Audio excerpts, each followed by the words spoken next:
Je suis Justine Morel, journaliste chez Egora, le site d'actualité des médecins et étudiants en médecine, et vous écoutez le Rapport du légiste, le podcast qui revient sur les grandes affaires médico-légales.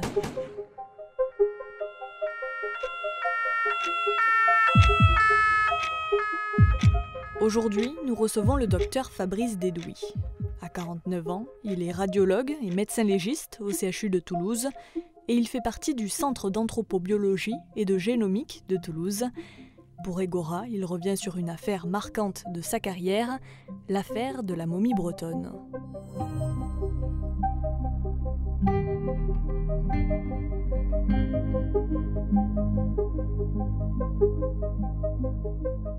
Nous sommes en 2013.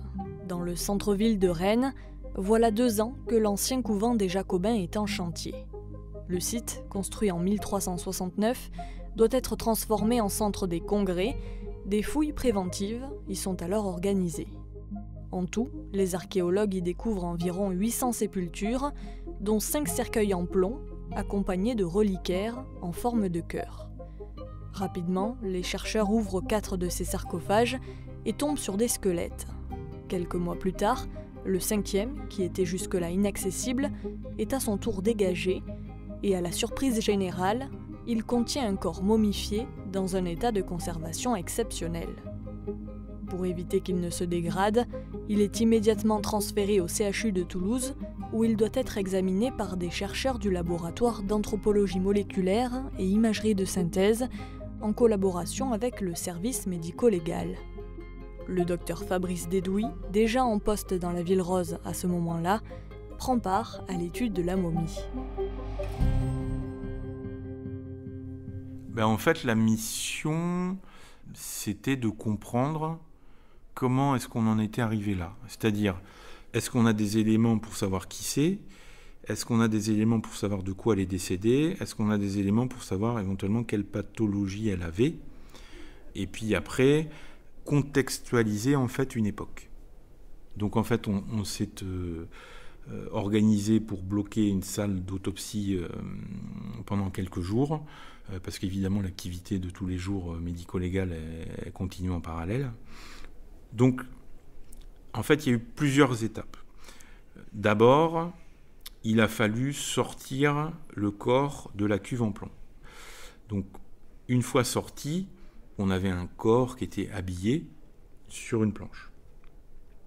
Donc on a fait un premier scanner. On en faisait déjà depuis des années, les scanners post-mortem. Moi, par rapport à ma double compétence de radiologue et de médecin légiste, c'était une évidence. Parce que, si vous voulez, il y a plusieurs possibilités. On se dit, cet individu, on ne sait pas quand est-ce qu'il est décédé, mais il y a sûrement quelques siècles, et on est dans une configuration qui n'est pas normale, parce qu'elle est parfaitement bien conservée. Donc, pourquoi ? Voilà, pourquoi est-ce qu'elle est bien conservée ? Donc, soit on imagine qu'il y a eu des soins, donc que c'est une momie qui est dite artificielle, donc comme les Égyptiens, c'est-à-dire que, en gros, les organes ont été retirés, qu'il y a eu un traitement particulier, comme un embaumement, qui fait qu'elle est bien conservée. Ou alors, il y a un processus de putréfaction du corps qui s'est arrêté du fait de l'environnement qui indique que ce serait une momie naturelle. Quelle est la conséquence de ça ? C'est que tout est en place. Donc, c'est-à-dire que les organes, le cerveau, les poumons, le cœur, le foie, rien n'a bougé puisque rien n'a été retiré, il n'y a pas eu de processus d'éviscération. Okay. Donc c'était les 2 hypothèses. Okay. Donc le scanner, on l'a fait aussi pour ça. On l'a fait pour savoir dans quelle configuration on se trouvait. Et le premier scanner qu'on fait, on voit que les organes sont en place. Donc on est plutôt dans une configuration de momie naturelle. Après, il y a des petites choses qui nous gênent un peu parce qu'on voit quand même qu'il y a des côtes qui ont été coupées. Il a dû se passer quand même quelque chose. Bon, okay.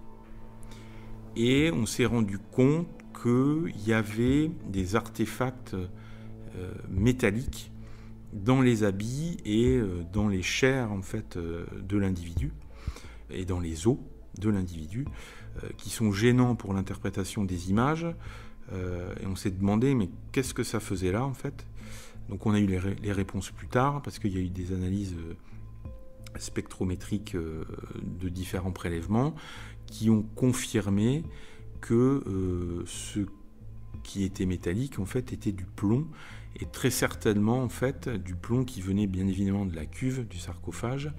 Et ce qu'on a imaginé, c'est qu'il y a très certainement eu un début de putréfaction, donc en fait avec du liquide, du jus de putréfaction, avec les habits qui sont imbibés, donc tout ça est un milieu qui est très humide, et qu'il y a dû y avoir un phénomène d'électrolyse par rapport au plomb, qui fait que les ions ont migré et sont rentrés dans l'individu, ce qui très probablement a contribué en fait à sa bonne conservation.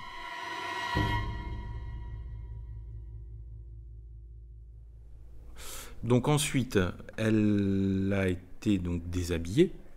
Alors moi, en bon médecin légiste, je pensais que ça allait durer pas longtemps. Mais en fait, non, parce que les archéo-anthropologues prennent énormément de photos, dessinent, documentent tout.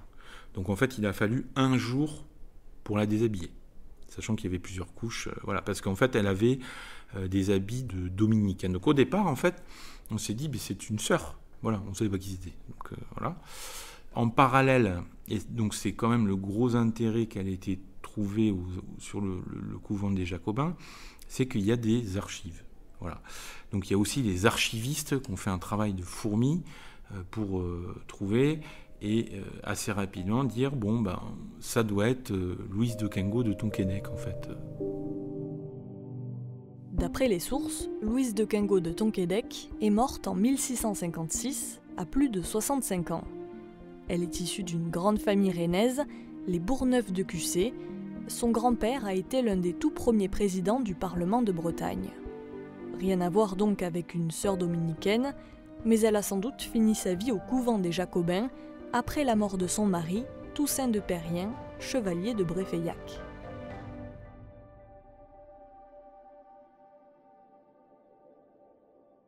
Donc, le déshabillage se fait, ça dure très longtemps, et une fois que le déshabillage est terminé, on voit qu'elle a en fait une énorme cicatrice qui a été suturée avec de la grosse ficelle en forme de croix.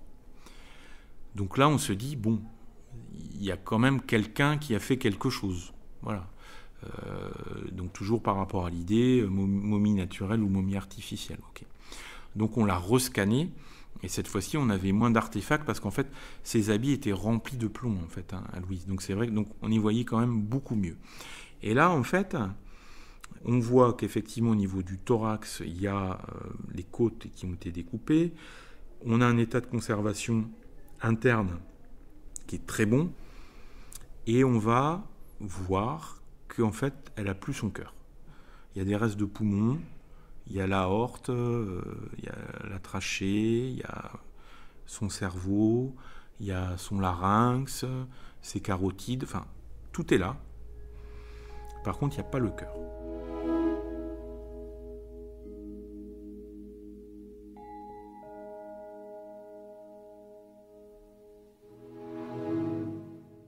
Ce qui est intéressant, par contre, c'est qu'on met en évidence des choses pathologiques.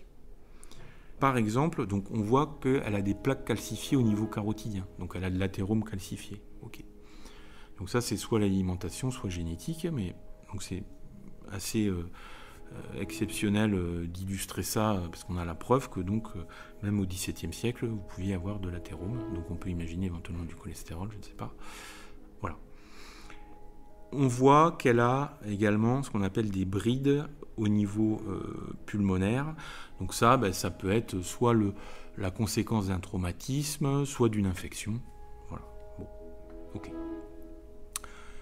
Et puis, au niveau de l'abdomen et du pelvis, on voit que de façon bilatérale, au niveau de ses reins, l'aspect n'est pas normal, l'aspect pathologique, en fait, il y a des gros calculs. Voilà, c'est quelque chose qui est très dense au scanner. Donc, on va faire l'autopsie.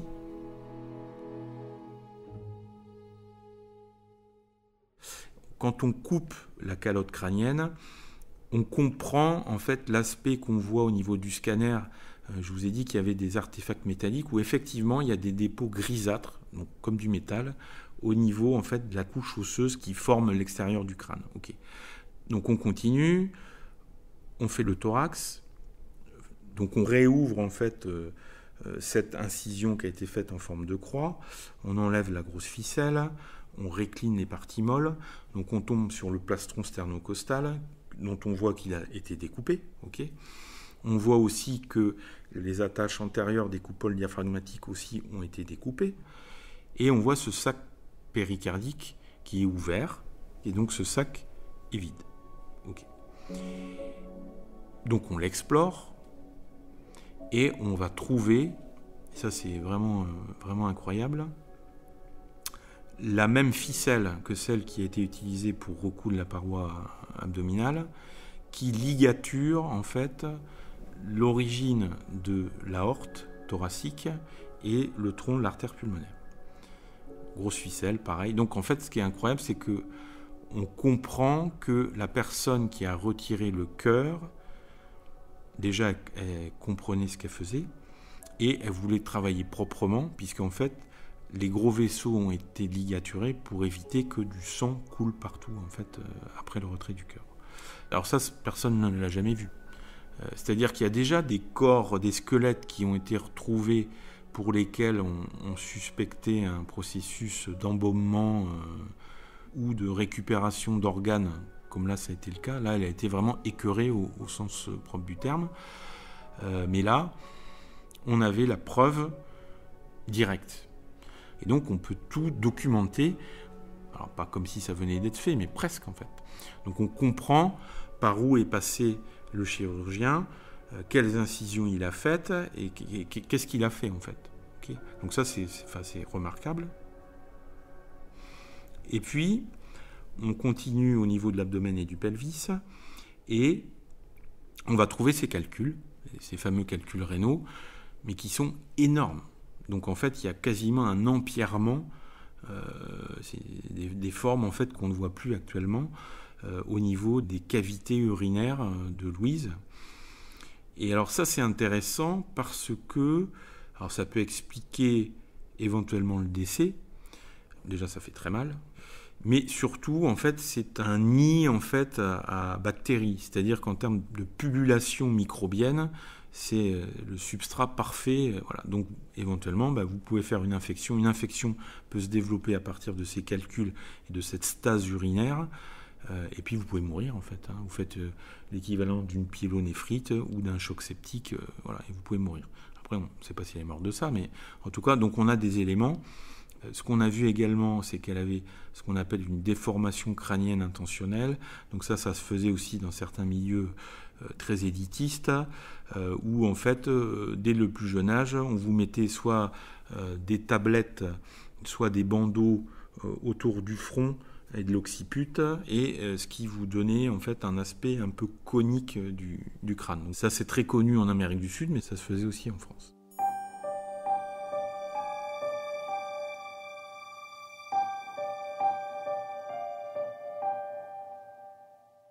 Donc on a fait tout un tas de prélèvements, parce qu'en fait après on n'en sait rien. Est-ce que dans 2 ans, 3 ans, il n'y aura pas une question par rapport à Louise ? Donc, et s'il y a nécessité de faire des analyses supplémentaires, si vous n'avez plus de matériel à analyser, c'est fichu. Donc là, on prend beaucoup de prélèvements, des prélèvements toxicologiques, des prélèvements génétiques, des prélèvements à visée anatomopathologique, c'est-à-dire que pour examiner au microscope les organes, les lésions, ce qu'on constate, on a fait différentes analyses aussi des calculs qu'elle présentait. Donc ça, c'était pour Louise, sachant que Louise n'était pas seule.